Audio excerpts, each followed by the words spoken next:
चल रहे राज्यसभा नामांकन मामले में नेता प्रतिपक्ष गोविंद सिंह को झटका लगा है। ग्वालियर हाई कोर्ट ने नेता प्रतिपक्ष पर 10,000 रुपए का जुर्माना लगाने के साथ ही दबाव बनाने के लिए बेंच पर झूठे आरोप लगाने की बात कही है। बता दें कि नेता प्रतिपक्ष ने सिंधिया पर शपथ पत्र में जानकारी छिपाने के आरोप लगाए थे। तो वहीं इस पूरे मामले में हाईकोर्ट ने सख्त टिप्पणी की है। अब पूरे मामले में अगली सुनवाई 25 सितंबर को होगी।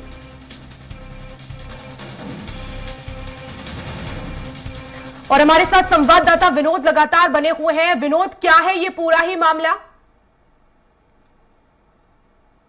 इंडिया का राज्यसभा का जो नामांकन था उसको लेकर डॉक्टर गोविंद सिंह ने एक याचिका दायर की थी हाई कोर्ट में, और उन्होंने ये कहा था कि ज्योतिरादित्य सिंधिया ने जो जानकारी देनी चाहिए वो पूरी जानकारी छुपाई है। इसमें भोपाल में एक मामला दर्ज हुआ था श्यामला हिल इलाके में, जो जानकारी अपने नामांकन पत्र में उन्होंने नहीं दी थी, और इसको लेकर डॉक्टर गोविंद सिंह ने मध्य प्रदेश हाईकोर्ट की ग्वालियर बेंच में एक याचिका दायर की थी। लेकिन उन्होंने इसके बाद फिर सुप्रीम कोर्ट चले गए, और सुप्रीम कोर्ट में उन्होंने अपना जो आवेदन प्रस्तुत किया था जिसको खारिज कर दिया गया। उसके बाद फिर वापस वो ग्वालियर हाई कोर्ट में आए, और यहाँ पर अपनी याचिका के बारे में उन्होंने जब बात करी, और उन्होंने साथ में ये भी कहा था कि उनकी जो याचिका है वो अन्य जगह ट्रांसफर कर दी जाए। इसको लेकर हाई कोर्ट ने सख्त नाराजगी जाहिर की है, और उन्होंने जो जस्टिस दीपक अग्रवाल ने उन्हें कहा है कि हाईकोर्ट ने जो दीपक अग्रवाल ने साफ तो कहा है कि उन्होंने हाईकोर्ट को आवेदन दिया था, याचिका जो दी थी उसमें कोर्ट को गुहार लगाई थी कि साफ तौर पर यह प्रतीत होता है कि याचिकाकर्ता जो कोर्ट पर दबाव बनाने की कोशिश की जा रही है,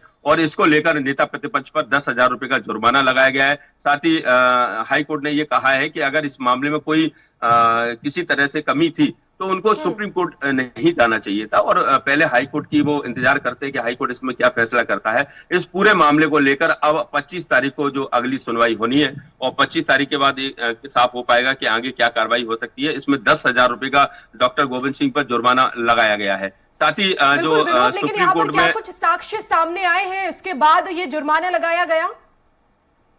देखिए, हाईकोर्ट ने यह कहा है कि सुप्रीम कोर्ट जब वो गए थे तो सुप्रीम कोर्ट में याचिका को खारिज कर दिया गया था। फिर वापस वो ग्वालियर हाई कोर्ट में आए थे, और उन्होंने ये कहा था कि उनकी जो याचिका जिस कोर्ट में लगी है वहां से उनको ट्रांसफर कर दिया जाए।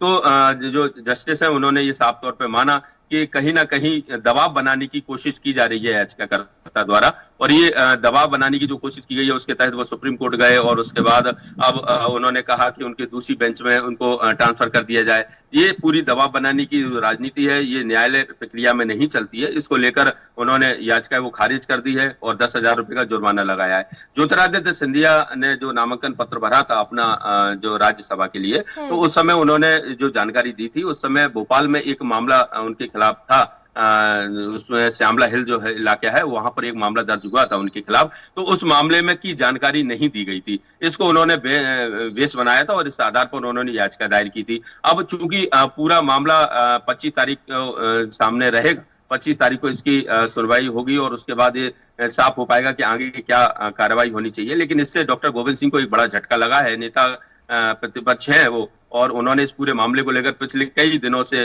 इसको लेकर संघर्ष कर रहे थे, और इसमें तमाम जो अधिवक्ता हैं वो इस मामले को देख रहे थे।